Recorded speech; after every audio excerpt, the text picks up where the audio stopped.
নমস্কাৰ আন্তৰিক স্বাগতম জনাইছোঁ এডুকেয়াৰ জিকেলৈ মই নীলিম অনুৰাগ আজি 2 জানুৱাৰী 2024 আৰু আপোনালোকৰ সৈতে শ্বেয়াৰ কৰিবলৈ ওলাইছোঁ কেইটামান অতি গুৰুত্বপূৰ্ণ খবৰ অসম শিক্ষক নিযুক্তি 2024 ডিৰেক্টৰেট অফ এলিমেণ্টাৰী এডুকেশ্যনৰ অধীনত 5550টা পদত এলপি ইউপি শিক্ষক নিযুক্তিৰ বিজ্ঞাপন প্ৰকাশ হৈছিল আৰু আজিৰে পৰা এই পদসমূহত মূলতঃ ইউপিৰ বাবে আপাৰ প্ৰাইমাৰীৰ যিসমূহ পদ আছিল তাৰ অনলাইন আবেদন আজিৰ পৰা আৰম্ভ হ'ব আজি এয়া আমি দেখিবলৈ পাইছোঁ অফিচিয়েল ৱেবছাইটত apply for the post of regular teachers of LP and UP schools will be live shortly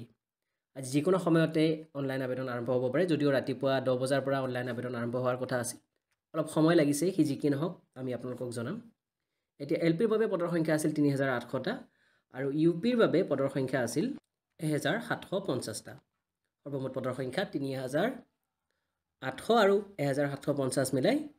5550টা so যেতিয়া এডভাৰটাইজমেন্ট ওলাইছিল এডভাৰটাইজমেন্টত এখন হৈছে ইউপিৰ এডভাৰটাইজমেন্ট ইয়াতে আমি যেতিয়া একাডেমিক কোৱালিফিকেশনখিনি যদি এবাৰ চাওঁ তাতে আমি দেখিবলৈ পাইছিলোঁ ইয়াতে এটা কথা ডিএলএডৰ ক্ষেত্ৰত 2 ইয়াৰ ডিপ্লোমা ইন এলিমেণ্টাৰী এডুকেশ্যনৰ কথা উল্লেখ কৰিছিল স্পষ্টভাৱে 2 বছৰীয়া ডিএলএড পাঠ্যক্ৰম বুলি উল্লেখ কৰিছিল আৰু তাৰ পিছতে আৰম্ভ হৈছিল কিছু আলোচনা এলপি বিজ্ঞাপনখনৰ ক্ষেত্ৰতো 2 ইয়াৰ ডিপ্লোমা ইন এলিমেণ্টাৰী এডুকেশ্যন বুলি উল্লেখ কৰা হৈছিল যেহেতুকে কিছুদিন পূৰ্বে মহামান্য উচ্চতম ন্যায়ালয়ে এক শুনানিযোগে যি NIOS অৰ্থাৎ নেশ্যনেল ইনষ্টিটিউট অফ অপেন স্কুলিঙৰ অধীনত যি ডিএলএড পাঠ্যক্ৰম আছিল তাক শিক্ষক নিযুক্তিৰ বাবে বৈধ নহয় বুলি ঘোষণা কৰিছিল কাৰণ সেই কোৰ্সটো আছিল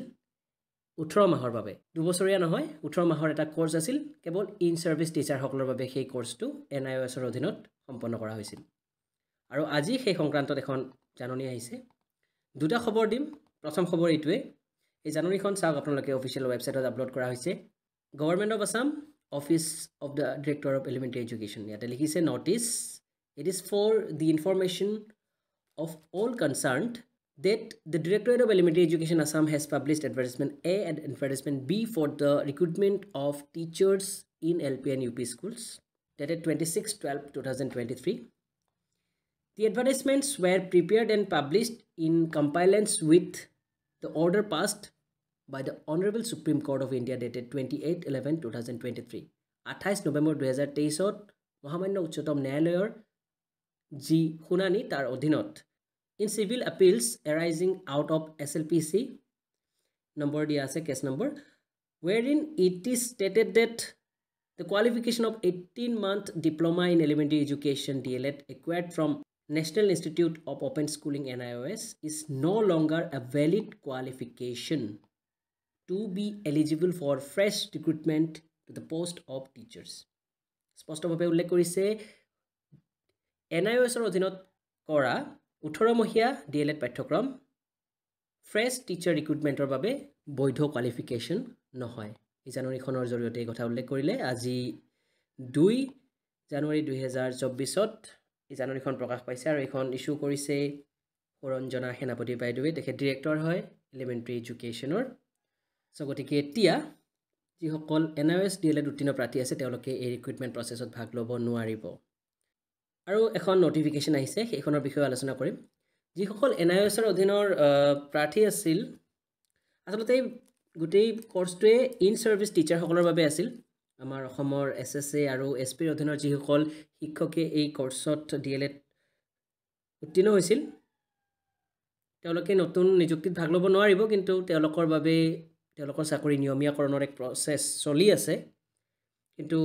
যেহেতু এয়া সুপ্ৰিম কোৰ্টৰ ভাৰ্ডিক্ট গতিকে তাক ৰাজ্য চৰকাৰে ফলো কৰিবই লাগিব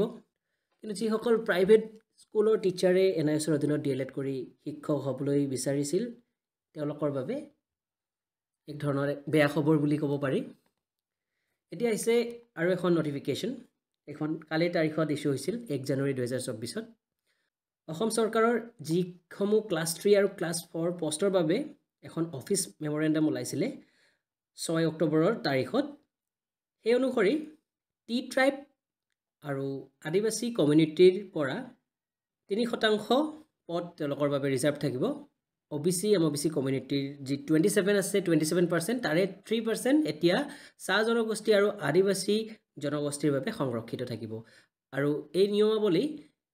গ্ৰেড 3 গ্ৰেড 4 পোষ্টৰ লগতে যিসমূহ আমাৰ টিচিং নন টিচিং ষ্টাফৰ পোষ্ট আছে ডিৰেক্টৰেট অফ এলিমেণ্টাৰী এডুকেশ্যনৰ অধীনত তাৰ বাবেও বৈধ হ'ব সো এই আছিল লেটেষ্ট আপডেট যেতিয়া অনলাইন আবেদন আৰম্ভ হ'ব আমি আপোনালোকক জনাই দিম ইম্পৰ্টেণ্ট কথাখিনি ভিডিঅ'টো ভাল পালে লাইক কমেণ্ট আৰু শ্বেয়াৰ কৰিব আৰু যদি এতিয়ালৈকে আমাৰ চেনেলটো ছাবস্ক্ৰাইব কৰা নাই ছাবস্ক্ৰাইব কৰি ল'ব ভিডিঅ'টো ইমানতে শেষ কৰিছোঁ ধন্যবাদ